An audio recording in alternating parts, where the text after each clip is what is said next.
네, 함께 말씀 나누겠습니다. 39번째 세례 요한에 대한 말씀입니다.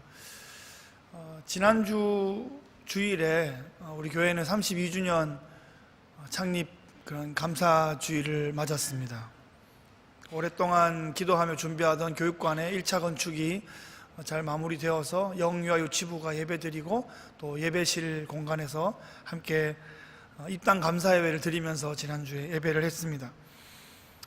지난주 3부 예배를 메인이 그쪽에서 가서 예배를 드리면서 사실 모든 것이 이렇게 완벽하게 완비되지 않은 상황에서 준비하면서 마치 기말고사 직전에 이렇게 벼락치기 하는 것 같은 그런 간절한 마음으로 마지막 며칠을 보냈습니다. 아주 피를 말리는 그런 경기나 연주나 시험을 앞둔 그런 사람들처럼 그런 긴장감이 흘렀었는데요. 전날 밤에는 이제 자정이 넘어까지 예배팀들이 준비하고 그러면서 엄청난 발전이 있었습니다. 그래서 하루만 더 있었으면 좋겠다 이런 생각과 오늘 하루가 없었으면 어쩔 뻔했냐 하는 그런 마음이 교차되는 그런 시간이었어요. 주일 아침이 되었는데 1부, 2부 예배를 여기서 드리면서 계속 이제 긴장감이 있었습니다. 오늘 잘 할 수 있을까? 그쪽에 강단에 강단에 마이크가 설치되어 있지 않았거든요.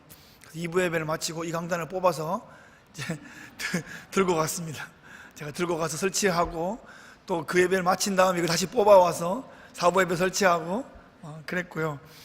그래서 거기서 이제 그 설치를 했는데 모든 것이 다 처음이기 때문에 성가대가 등단을 연습해야 되고 찬양팀이 연습해야 되고 또 이렇게 헌금송도 사운드 체크를 해야 되고 그런 일들을 한 20, 30분 안에 다 해야 되는 거예요.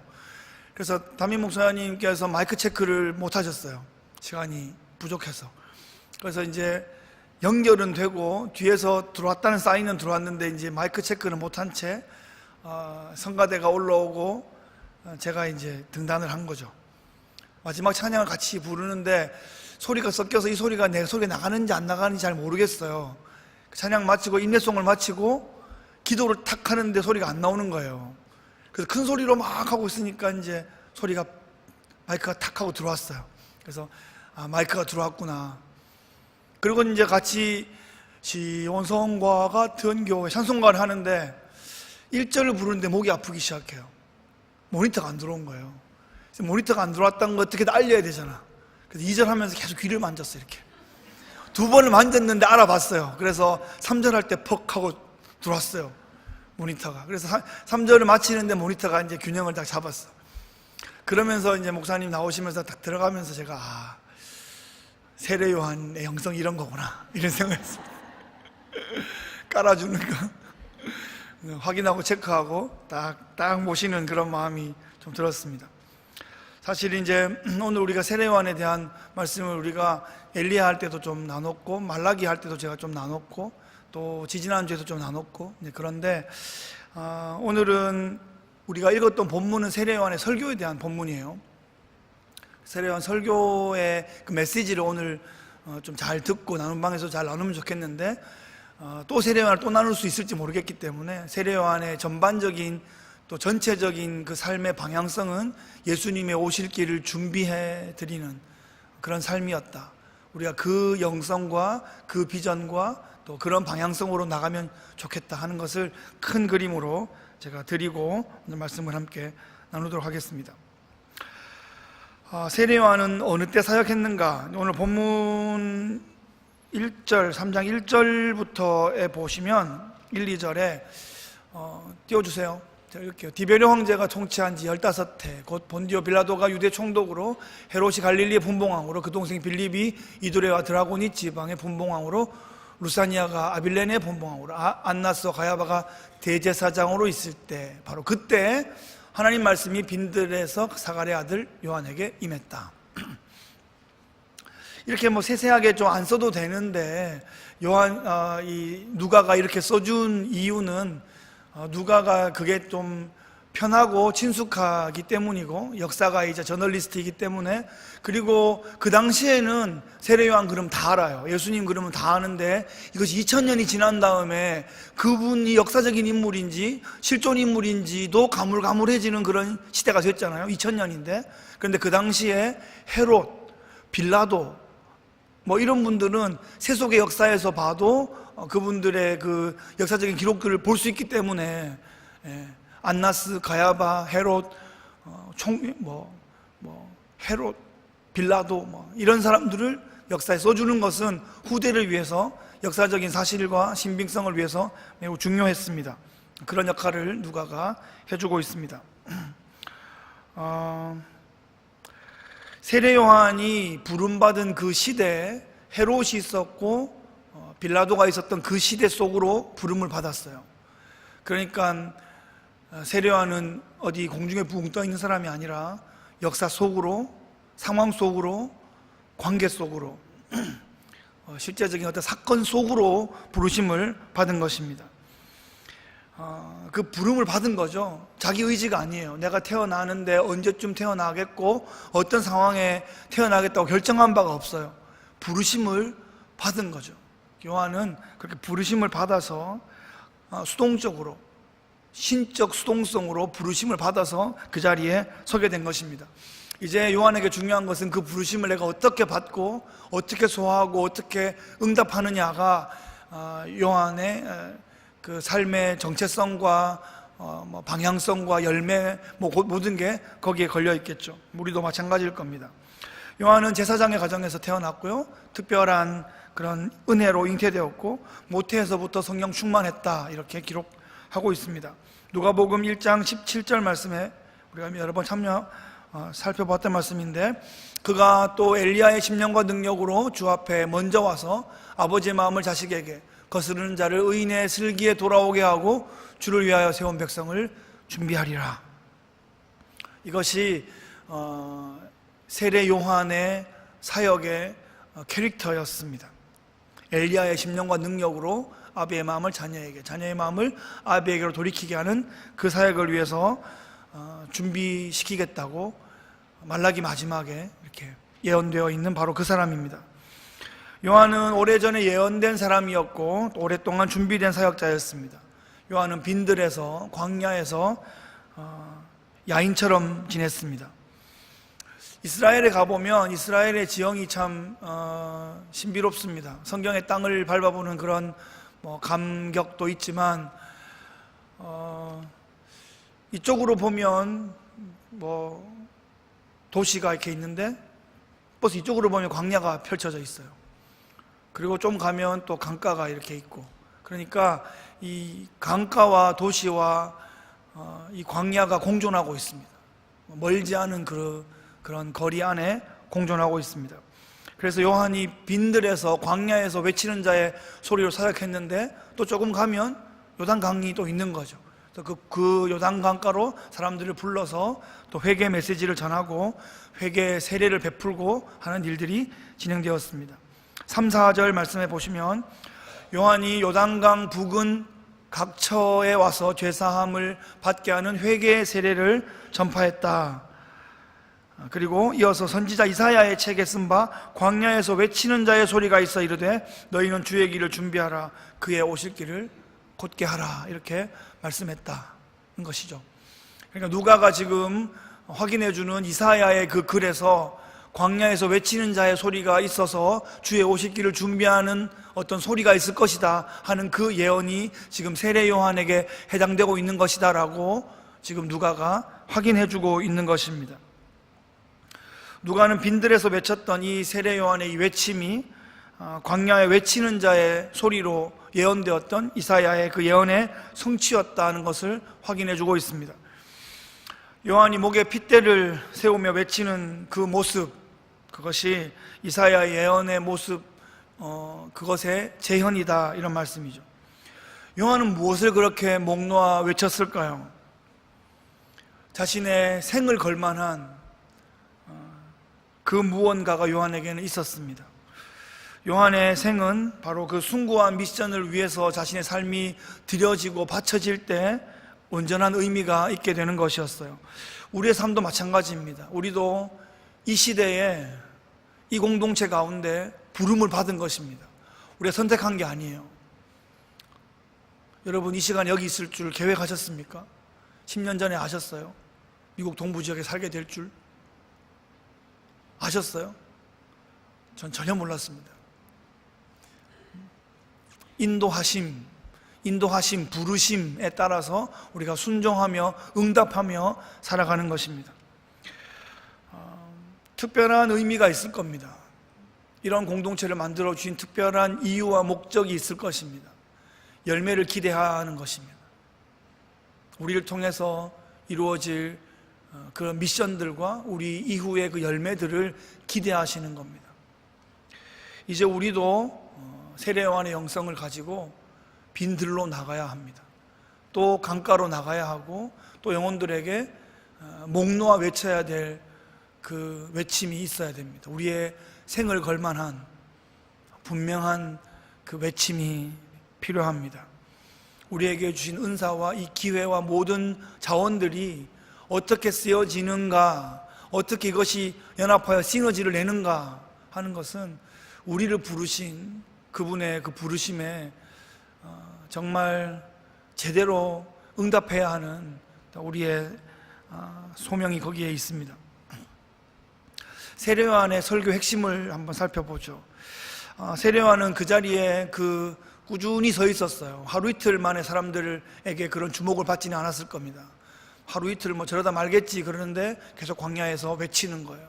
광야에서 외치고 또 외치고, 또 강가로 나와 사람들 부르고 또 도전하고 외치고, 이것이 사람들이 다 봅니다. 안 보는 것 같아도 꾸준히 보고 크레딧을 주기 시작합니다.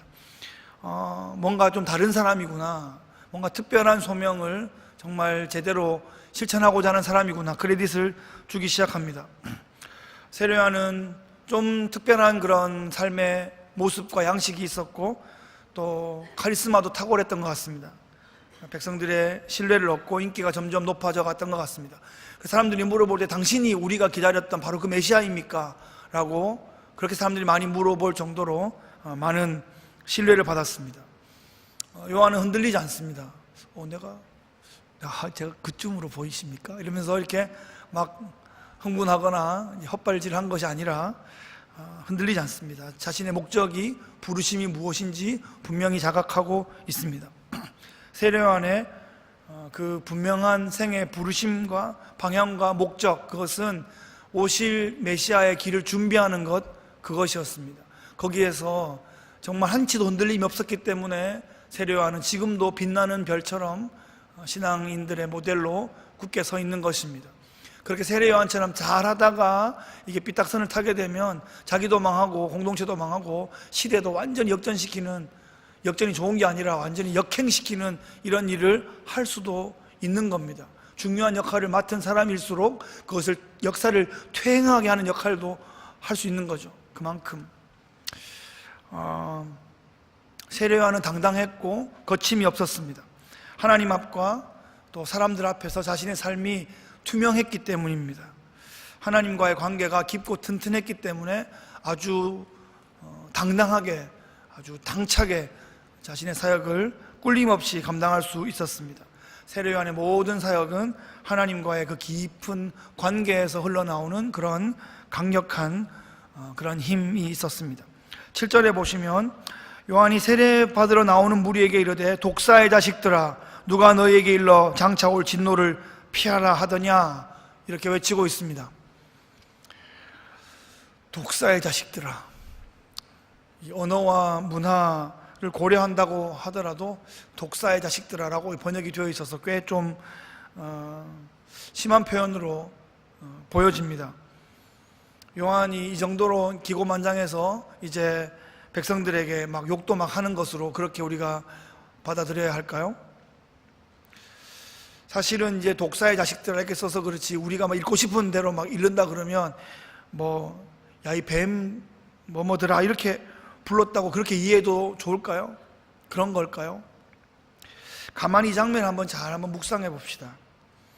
이것을 우리의 삶의 그런 경험과 이해로 그냥 갑자기 확 가져오게 되면 우리의 선이해가 본문에 이렇게 투영되어서 해석적인 오류가 생길 수도 있습니다. 요한이 욕을 한 것이 아니라 회개하지 않은 사람들은 하나님 반대편에 서 있는 것이다 라는 것을 확인해 주는 그런 말이죠. 우리가 잘 아는 창세기 3장 15절 말씀을 떠올리셔야 됩니다. 내가 너로 여자와 원수가 되게 하고 너의 후손도 여자의 후손과 원수가 되게 할 것이다 라고 그 타락의 현장에서 심판을 경고하신 그 장면이죠. 그러니까 여인의 후손, 메시아 그리스도 라인에 서 있느냐, 뱀의 후손의 라인에 서 있느냐라는 그런 생사를 가르는 아주 그 중요한 말씀의 선포를 하고 있는 것입니다. 그러니까 회개하면 다 죄인인데 회개하고 돌이키면 메시아 예수 그리스도의 그 라인에 서게 되고 하나님 자녀가 되는 것인데, 회개하지 않으면 하나님의 멸망을 예고받아서 심판받게 될 그 뱀의 후손의 그 세력에 동조하게 되는 것이다 라는 것이죠. 그것을 독사 이 자식들아 그러면서 무슨 뱀 새끼들아 뭐 이렇게 이해하시면 안 되겠어요. 하지만 그런 말이 아니라고 하더라도 이것이 심하지 않은 말은 아니에요. 그죠? 이 뱀의 후손 라인에 서면은 그냥 뱀 새끼들아 그러면은 심하고 그냥 뱀의 후손님 그러면은 존중하는 말이 아니고, 이 라인에 서 있으면 회개하지 않으면, 아니 회개를 겉으로만 하면, 말로만 하면, 진정으로 회개하지 않으면 이 심판받을 라인에 서게 된다는 강력한 경고를 하고 있는 것입니다. 그래서 요한의 설교는 들으면 굉장히 부담스럽습니다. 여러분 복 받으실 겁니다. 여러분 오늘 아주 얼굴이 좋으시네요. 아주 행복하세요. 이런 얘기 하려고 요한이 광야에 나갔고 그 고생을 하고 있는 게 아니에요. 자기 생을 걸고 결국에 헤롯에 대해서 강력하게 지적하다가 나중에 목이 잘려 순교하게 되는 것이 세례 요한의 마지막 그 장렬한 최후입니다.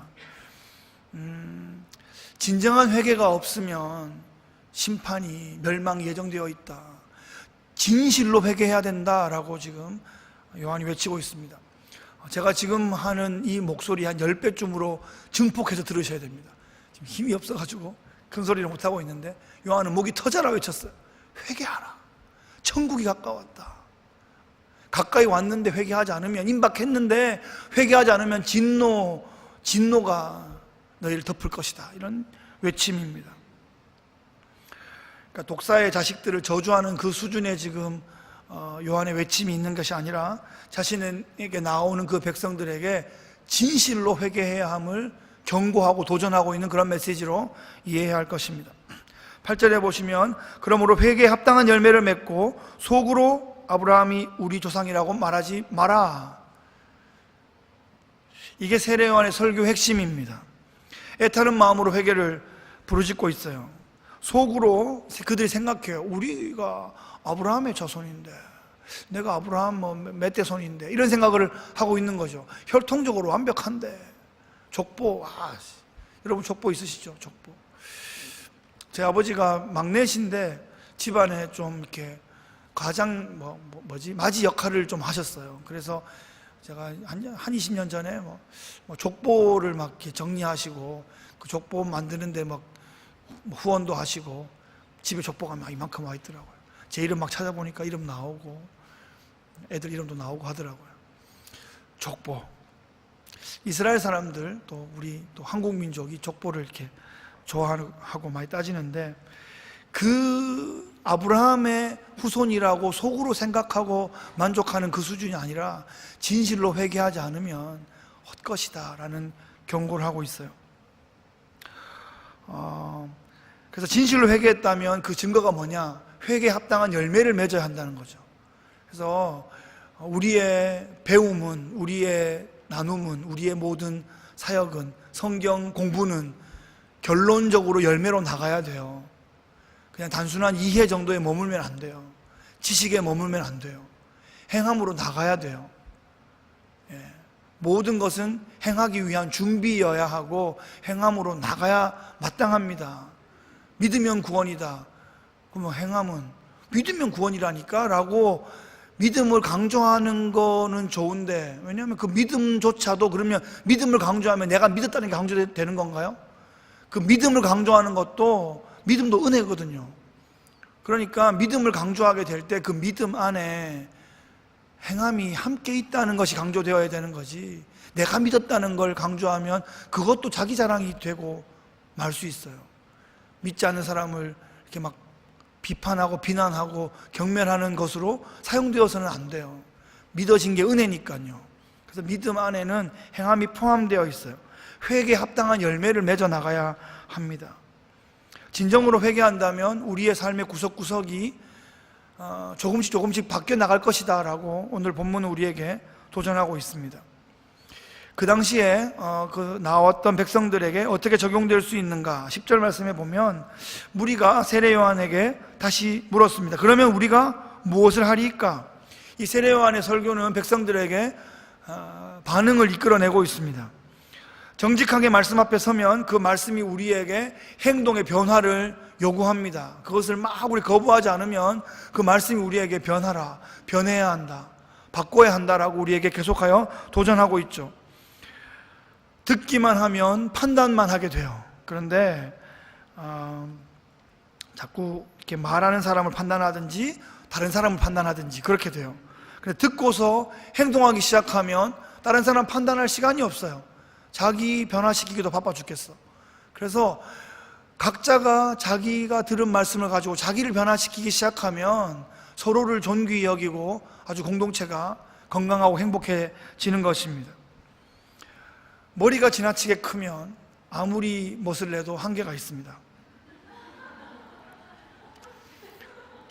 머리가 지나치게 크면, 갓난 애기들 인형 보면 주로 머리가 크죠. 애들이 왜 텔레토비를 좋아할까요? 왜 아이들이 뽀뽀로로를 좋아할까요? 왜 뽀통형이 될까요? 머리가 커서, 자기들이랑 비슷해서 동질감을 느낀단 말이에요. 애들이 이렇게 머리 크고 뒤뚱뒤뚱 가니까 자기 걷는 모습하고도 비슷하고, 그래서 이게 스피리추얼리 동질감을 막 느껴가지고 그냥 이렇게 뽀로로 좋아하고 텔레토비 좋아하게 되는 거죠. 근데 머리가 크면 아이들이 좋아할 수는 있지만 어른들을 감동시키지 못합니다. 성숙한 어른들을 감동시키려면 쇼윈도에 8등신, 9등신 그런 몸매들이 쫙쫙 서 있어야 이제 감동이 되고 우리 지갑도 열고 그렇게 되죠. 그런 비현실적인 몸매를 보면서 우리 지갑을 열게 되죠. 감동하니까. 감동 안 하십니까, 여러분? 머리는 그래서 작아져야 되고 몸매는 쭉쭉 빠져야 됩니다. 상당히 비현실적인 몸매이지만 일단은 그 방향으로 나가고자 하는 것이 우리의 바람이기 때문에 그렇습니다. 아이들도 점점 자라면서 머리가 작아집니다. 아니, 머리가 작아지는 게 아니라 머리도 커지지만 상대적으로 팔, 다리, 몸이 길어지기 때문에 비율적으로 머리가 작아지게 되죠. 그죠? 그게 맞는 방향입니다. 듣기만 하고 행동하지 않으면, 듣기만 하고 남을 판단하고만 있으면 머리가 큰 인형이 되고 말 것입니다. 나이가 들었는데 머리의 비율이 작아지지 않아. 머리가 계속 커. 상상하지 마세요. 하여튼 그래서 나이가 드셨는데 머리가 너무 크시고 팔, 다리가 충분히 근육이 없으신 상황을 우리가 이제 직면하게 된다면 열받지 마시고 불쌍히 여겨야 됩니다. 기도해 주셔야 돼요. 이제 연세도 드셨으니 팔다리가 쭉쭉 길어져서 아주 근육도 잘 생기고 멋진 비율이 되도록 도와주세요 라고 중보를 해 주셔야 됩니다. 겉으로는 안 보일지 몰라도 이렇게 눈 감으면 보이잖아요. 이렇게 머리가 막 커 있어. 팔다리는 짧고. 중보해 주시기 바랍니다. 세례요한의 강력한 이 설교를 들은 청중들은 우리는 어떻게 해야 됩니까? 반응하고 있어요. 11절에 옷 2벌 있는 자는 옷 없는 자에게 나눠주고 먹을 것이 있는 자도 그렇게 해라. 옷 2벌이 많은 게 아니에요. 밥 2그릇이 많은 게 아닌데 없는 사람과 나누어라 라고 가르치고 있습니다. 여러분, 이게 일괄적으로 정부가 걷어가지고 배급하겠다는 얘기가 아니에요. 공산주의 얘기가 아닙니다. 성경은 사유재산을 인정하고 있습니다. 차이를 인정하고 있어요. 그런데 더 가진 사람들을 보면 이것을 자유의지로 자발적으로 이것을 나누라라고 말하고 있어요. 그래야 사랑이 흘러가고, 그래야 감사가 오고, 그래야 서로 어우러지는 평화의 그런 말하자면 그것이 혁명이라면 혁명이죠. 무슨 공산주의가 다 일괄적으로 걷어가지고 밥그릇 하나씩 들고 밥 주고 하나씩 퍼주는 게 그게 무슨 혁명이 아니에요. 그거는 안 되는 일이에요. 예? 그것은 성경을 빙자한, 성경적이라는 그것을 가장한 아주 사탄적인 그런 이론이라고 생각합니다. 그렇게 쉐어해야 돼요. 나누어야 돼요. 고이면 썩습니다. 돌고 돌아야 하는 거죠.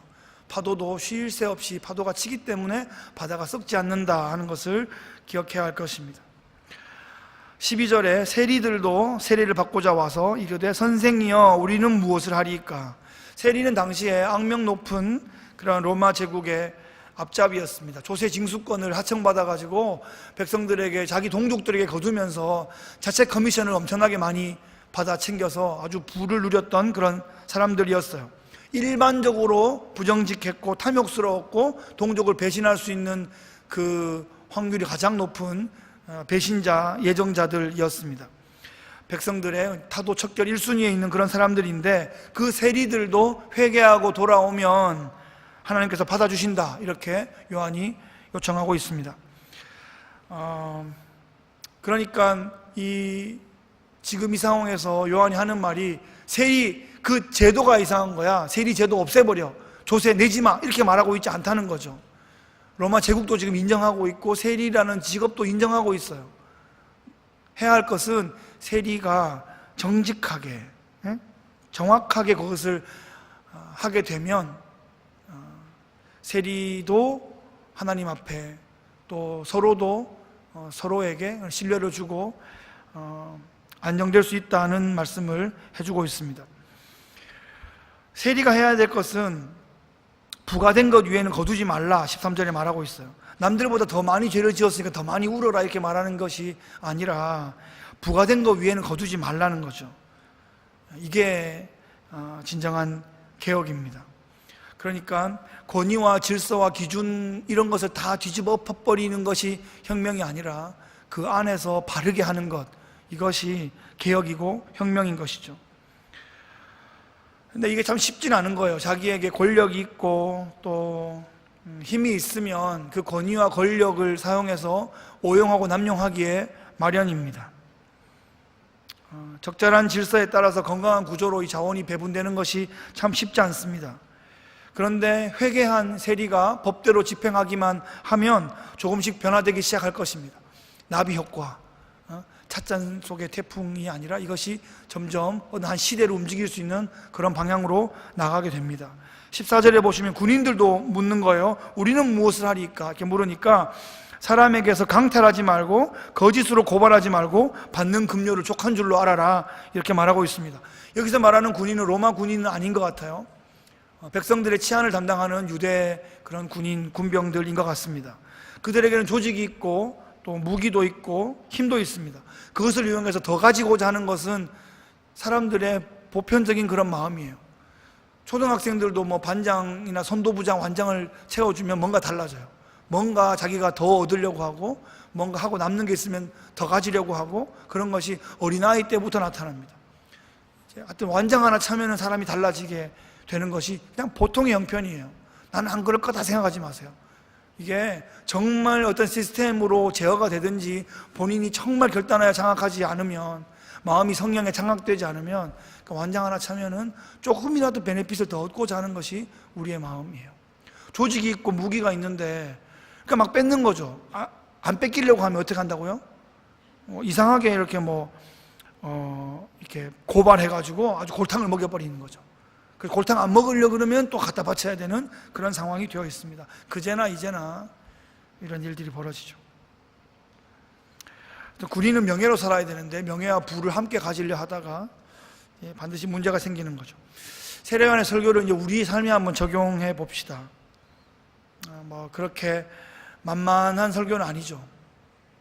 이 세례요한의 설교, 제 설교 말고 세례요한의 이 내용 자체를 좀 잘 한번 마음에 받아보세요.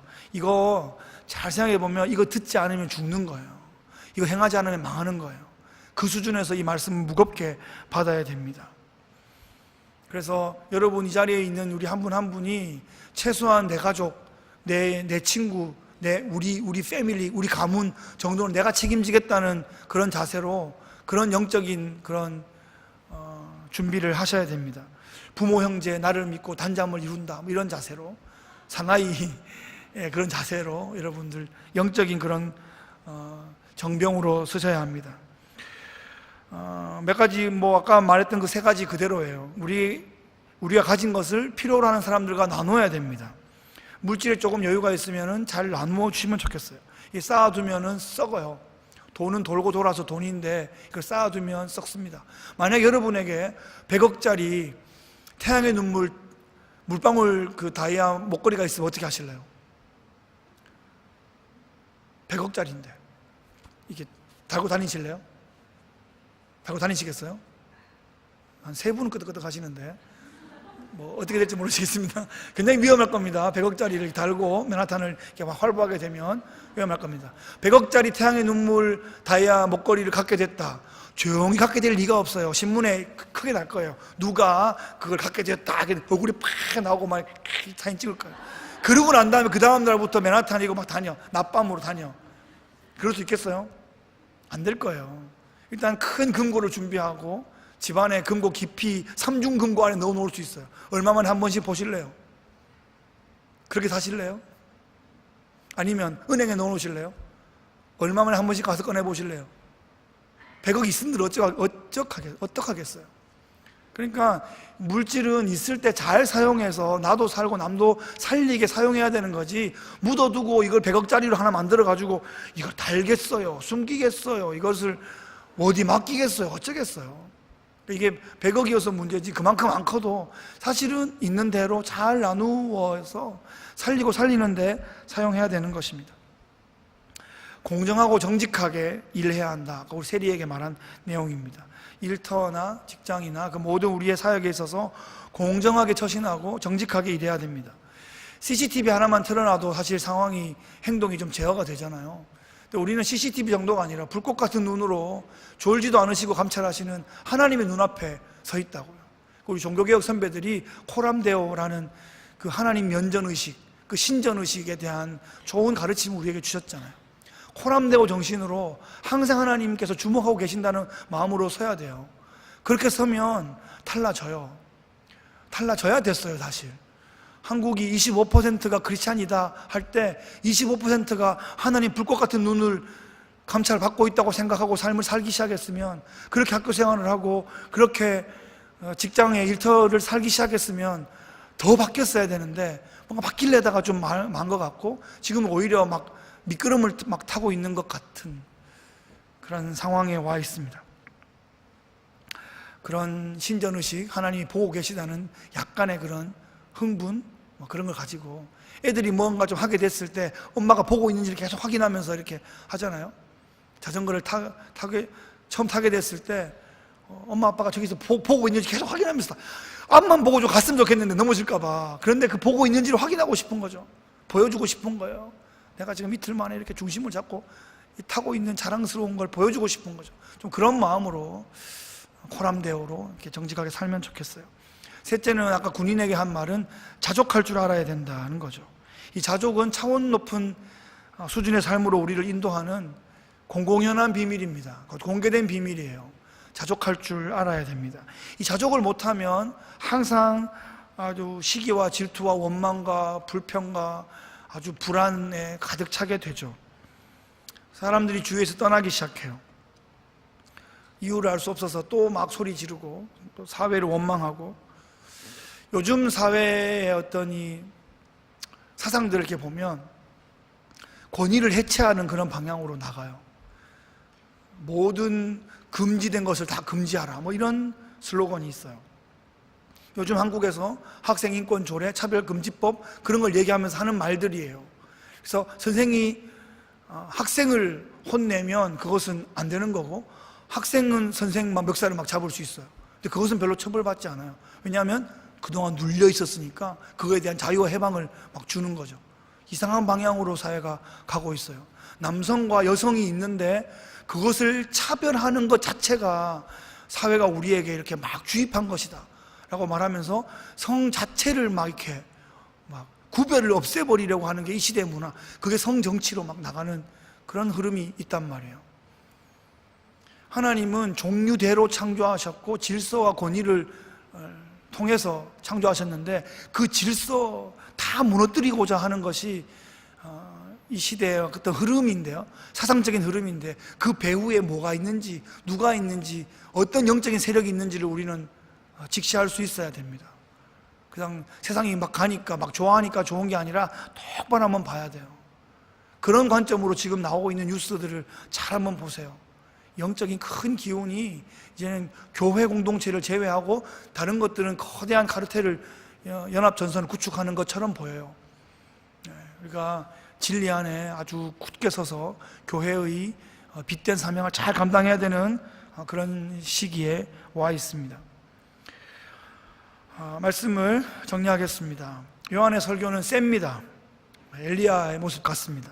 갈멜산 850대 1 전투 그 속에서 백성들에게 너희가 언제까지 둘 사이에서 머뭇하렸느냐 이렇게 도전하고 있는 모습 같습니다. 세례요한의 설교의 내용을 듣고 우리 삶의 자리에 적용하는 아주 진실한 노력들을 우리가 해야 합니다. 세례요한은 자신의 설교한 대로 살았습니다. 그래서 존경받아 마땅한 우리의 신앙의 선배가 되었습니다. 세례요한의 삶에서 가장 본받을 만한 점은 자신은 낮추고 주님은 높여드렸다는 것입니다.